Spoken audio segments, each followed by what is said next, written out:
hemos visto, bueno, ya sabemos en qué consiste la marca Granada, más o menos una idea nos podemos hacer. Así podríamos seguir tirando, seguramente la gente que esté aquí podéis pensar en otros elementos que también sirven como reclamo para la ciudad, pero bueno, más o menos las bases han quedado sentadas. No son elementos únicamente monumentales, como podríamos pensar en un primer momento, sino que muchos de los elementos que hemos visto son personalidades, son elementos culturales, ¿no?, que sirven también para ese proceso de atracción.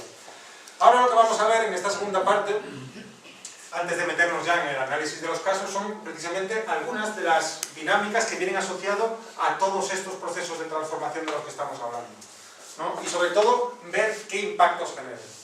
Y vamos a empezar por el centro y nos vamos a ir expandiendo precisamente hacia afuera, hacia las periferias. Por el centro, barrios por ejemplo como el Albaicín, barrios por ejemplo como el Realejo, que está sufriendo ahora el proceso con la reapertura de la Escuela de Arquitectura, o barrios como el Zaidín que tenemos aquí con todo el proceso del PTS que está iniciando.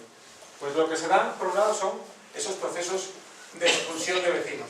Aquí recogemos, como estábamos hablando del centro, varios de los casos, desde la Casa del Aire, la Casa Cuna o la Cuesta Maraña, que en su momento fueron casos muy sonados, donde se evidenciaba mucho cuál era el tipo de prácticas especulativas que se daban. En todos estos casos no es que la propia gente por sí misma hubiera abandonado a sus casas, sino que ha habido casos de acoso inmobiliario, lo que pasa es que no se han podido demostrar en todos ellos, donde precisamente se han utilizado este tipo de prácticas para expulsar a los vecinos con el objetivo de estos vecinos, precisamente, son vecinos con rentas más bajas, con un poder adquisitivo mejor, que no están a la altura de ese barrio que se quiere vender, de ese barrio renovado. Las inmobiliarias, sobre todo en la zona baja del barrio, se meten, empiezan a comprar lo que son edificios completos para poder reconvertirlos en apartamentos de lujo o en hoteles y hostales para el turismo, y su máximo escollo suelen ser precisamente personas mayores que tienen rentas antiguas, que tienen todavía contratos indefinidos y que la única forma de expulsarlos es a través, por ejemplo, de las declaraciones de ruina de los inmuebles. Con lo cual, tenemos ahí, encontramos otra de esas convivencias que hablábamos al principio. Porque cuando empezamos a trabajar sobre esto, precisamente evidenciamos que ya había varios casos, se habían dado varios casos en el Albaicín, donde técnicos del ayuntamiento, ¿no?, que deberían de estar al servicio público, habían firmado ruinas urbanísticas únicamente a partir del informe de los propios promotores, que eran los que buscaban la ruina. Es decir, no habían cometido con su obligación de ir a visitar los espacios para precisamente corroborar si realmente ese edificio estaba en ruina o no. Pues eso, en la ciudad de Granada, se ha dado en un montón de ocasiones.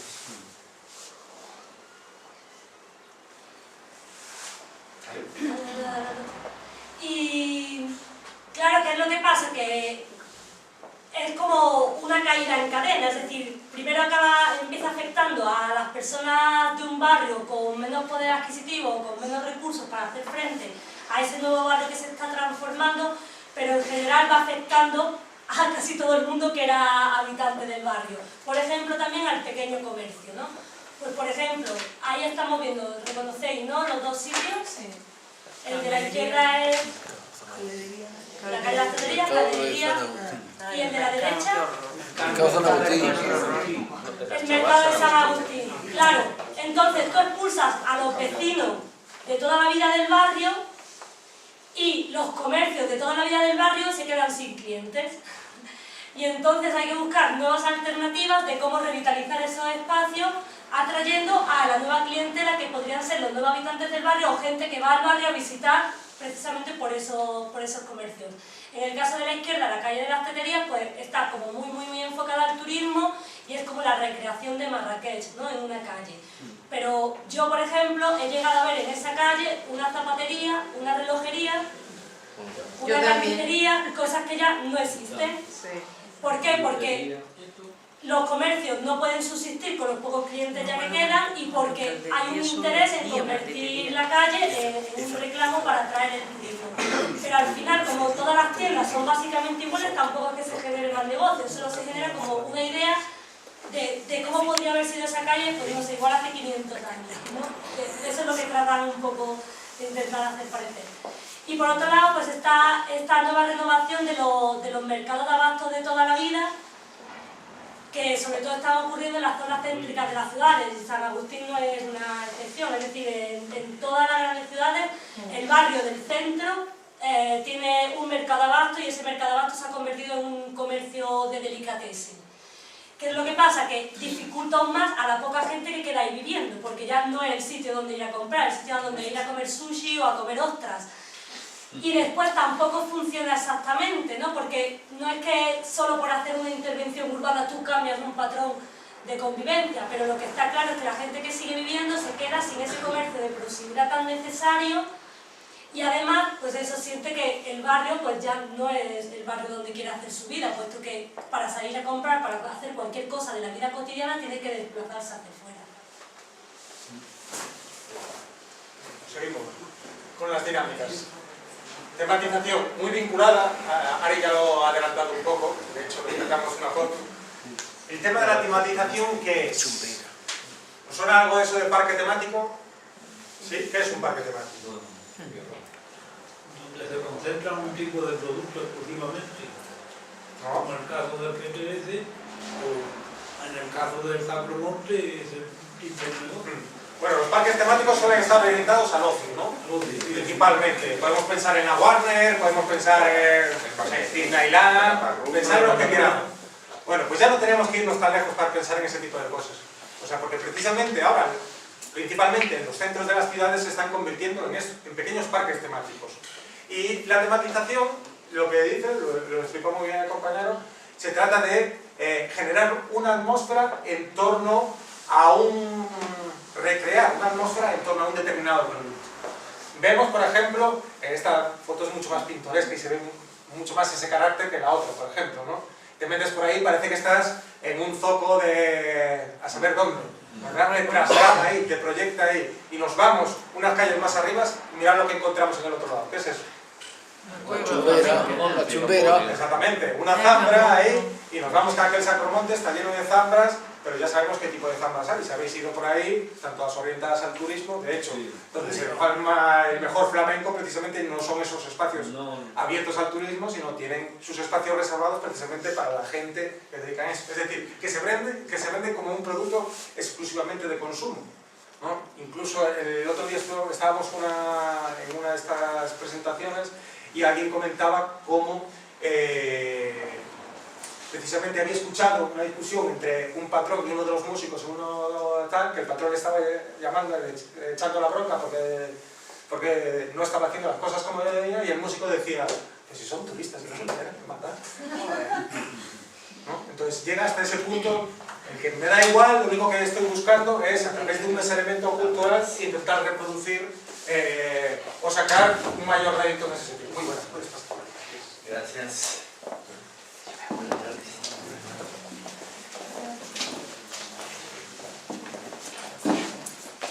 Hay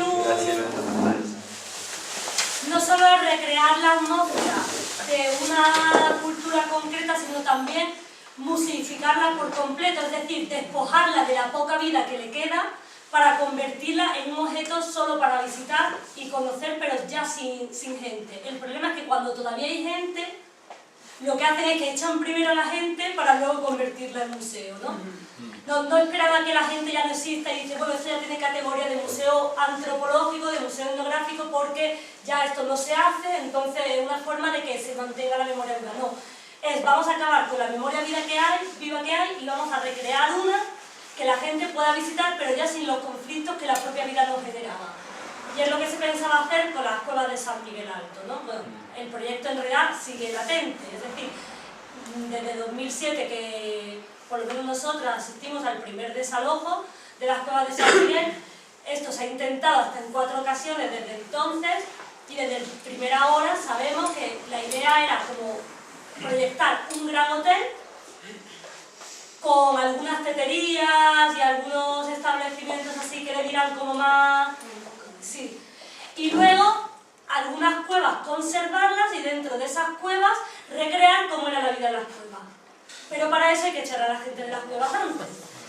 Entonces, esto se ha hecho por medio de la violencia, ¿no? Ahí estamos viendo, por ejemplo, las cargas que hubo en San Miguel el 20 o 21 de marzo de 2014,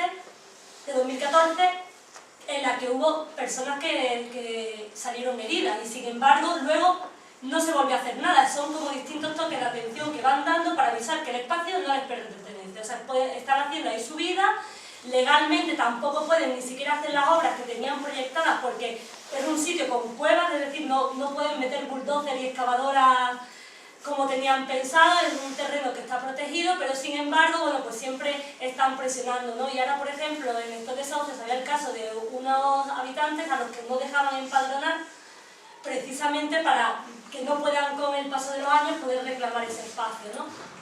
Entonces, son siempre como esta idea de en lugar de que la gente viva de una determinada manera que es peculiar y que es sostenible dentro de la ciudad, pues no, que la gente la echamos y luego contamos lo bonito que era a otra gente, pero porque eso sí crea dinero. La gente que está viviendo ahora mismo en San Miguel Alto obviamente no le genera ningún rédito ni al ayuntamiento ni a la gente empresarial. Seguimos. ¿Qué dinámica nos encontramos ahora? Bueno, ese detalle es que en los 4 intentos que hubo, o sea, llegan los intentos por la mañana, se generan las cargas, llegan los bulldozers, y por la tarde, nuevamente, la gente otra vez vuelve a quitar la arena y a volver a reconstruir lo que son las cuevas. O sea que hay que tener en cuenta también esta capacidad de reacción precisamente para volver a ser capaces de defender lo que consideran suyo. Siguiente dinámica, securitización y regulación. Menudo palabra de la securitización. ¿A alguien le suena eso? ¿Lo ha escuchado alguna vez? No.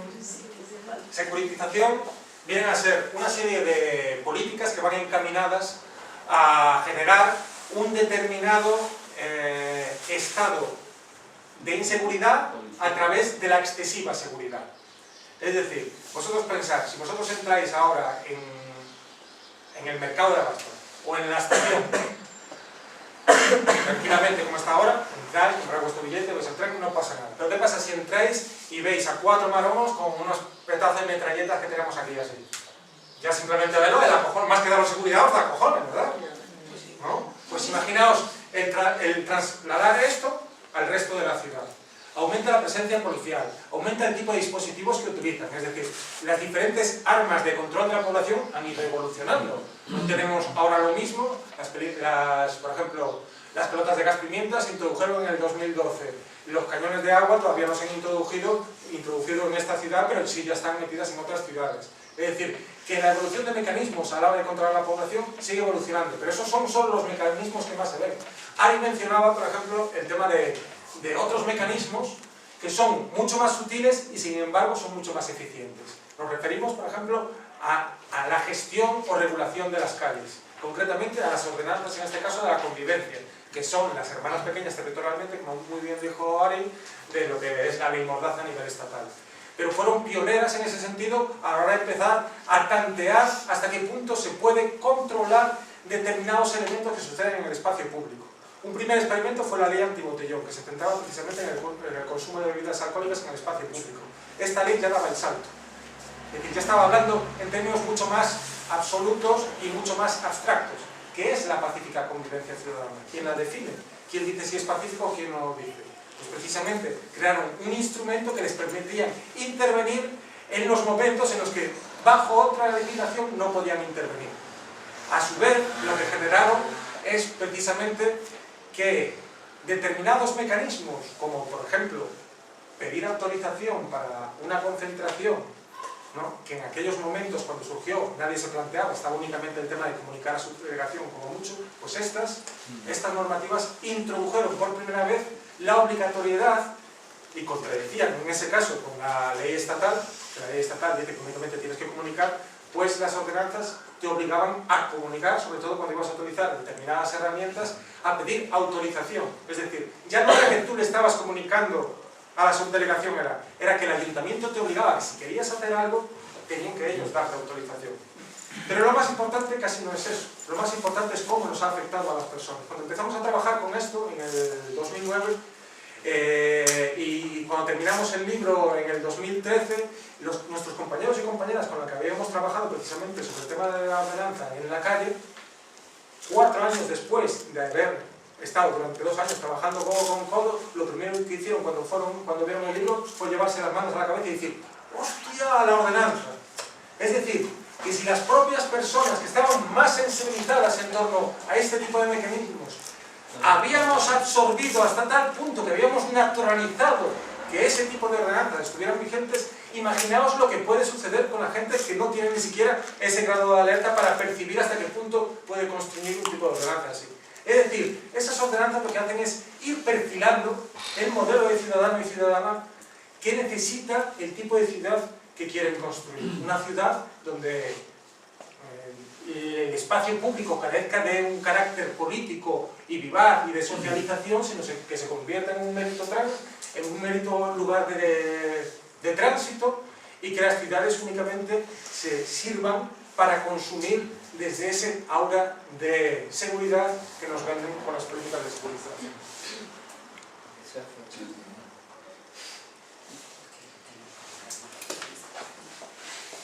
Bueno, como habéis visto, así como que estamos poniendo también mucho el acento de quiénes son los vecinos y las vecinas de la ciudad de Granada que más son afectados por la manera en la que se construye esta ciudad, porque obviamente hay personas a las que les favorece, pero nosotros ponemos el acento en quienes desearían vivir de otra manera y no pueden, ¿no? Por ejemplo, ¿qué pasa en zona norte? ¿Cómo ha sido construida? Con escuadra y cartabón, y además haciendo una separación total entre lo que es el barrio y lo que es el resto de la ciudad. Esta fragmentación y esta segregación es consecuencia primero de expulsar a las personas de los centros de la ciudad y de los lugares históricos, que es como se construyó Almanjaya en los 70, pero también es consecuencia de que si no tienen buenas redes de transporte y de movilidad, también aísla aún más a la ciudad, ¿no? Y después vemos como todos esos terrenos baldíos que separan unos sitios de otros, casi con la imposibilidad de crear comunidades. Estas dificultades no son simplemente porque lo han hecho corriendo, o porque no, están pensadas y se reproducen en casi todas las grandes ciudades. Los barrios que quedan fuera, que quedan en las periferias, son los que tienen siempre más dificultad para no sentirse parte de la ciudad, para sentirse lejos del centro, ¿no? Y una de las cosas que nos llamaba la atención son como esas grandes avenidas, ¿no? Que se ven en la segunda imagen sobre todo, que ves como el simple hecho de que tú te encuentres con una calle así, la sensación que da para alguien que no vive allí, ¿no? Como la sensación de que ni siquiera cruzar la calle es compartir el mismo espacio, con las grandes construcciones también de edificios, ¿no? Como al estilo de la Banlieue parisina, etcétera, y además construcciones de muy mala calidad que tampoco hacen ni siquiera que tengan equipamientos públicos o lugares donde puedan construir otro tipo de sociabilidad.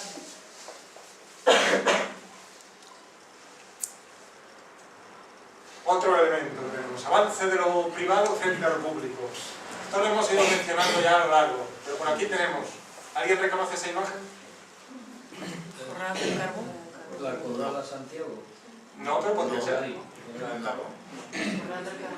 suena. No, pero estáis por la zona, Calentito, pero se ha ido un poco.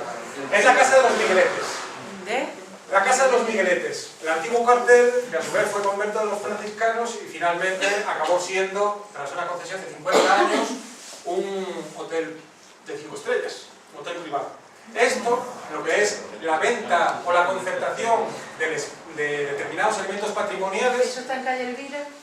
No, no está en calle Elvira, está cerca de calle Elvira, cerca de Plaza Larga, tienes que meterte por una callejuela y está en una callecita así estrechita, así, pero bueno, lo metes en internet y es fácil de hecho, como es propiedad pública, aunque tenga un usufructo privado, vosotros podéis ir perfectamente y tenéis el derecho para poder visitar el espacio sin continuar nada. En su momento, cuando trabajamos estos temas, hacíamos precisamente rutas por el diferente barrio donde íbamos recorriendo estos espacios y donde evidenciamos esto todavía. Claro, imaginamos en un patio con esa tranquilidad meter a 30 o 40 personas ahí metidos y hablar de todo lo que era la historia de allí. Pues tiene un gran impacto. El tema del patrimonio. Otro elemento singular.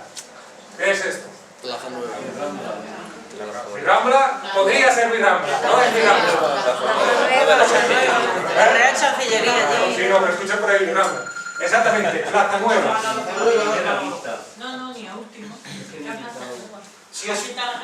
Si lleváis aquí un tiempo y Bueno, no tenéis que llevar mucho tiempo, únicamente con que llevéis 5 o 7 años podéis ver la propia evolución de cómo era la plaza esa anteriormente.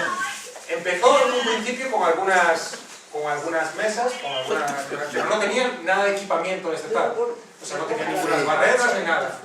Ocupaban, no llegaban ni al 30% de la plaza, lo que ocupaban. En un periodo de 5 a 7 años, ahora ocupan más del 70% de la plaza. Es decir, ya han superado lo que era la fuente que tenían ahí al lado. Pero esto no es algo especial que la plaza nueva sea así. Esto se ha repetido en todas las plazas de Granada. Os invito, sobre todo las del centro, a que os paséis por las plazas y veáis hasta qué punto han estado reventadas o están reventadas de eso. Podéis decir, ¿y qué tiene de malo tomarse una cerveza en una terracita? No tiene nada malo tomarse una cerveza en una terracita. Lo malo es todo lo que permite eso. Si juntamos la ley de la ordenanza de la convivencia, que te impide ya no solo beber bebidas alcohólicas, sino en la práctica beber cualquier tipo de bebida en el espacio público. No, si tú quieres tomarte un refresco, una cervecita, tu único espacio para ir son esos espacios que ya no son públicos, es decir, porque tú ponte a pasear entre todas esas, ya es imposible, vamos. De hecho, te acercan cada vez, el sitio de paso por las plazas es mucho menor. Entonces, eso es espacio público que ha devenido en privado, para usufructo privado. Y esa es una dinámica que se sigue extendiendo y que va muy asociada precisamente a la ciudad capitalista.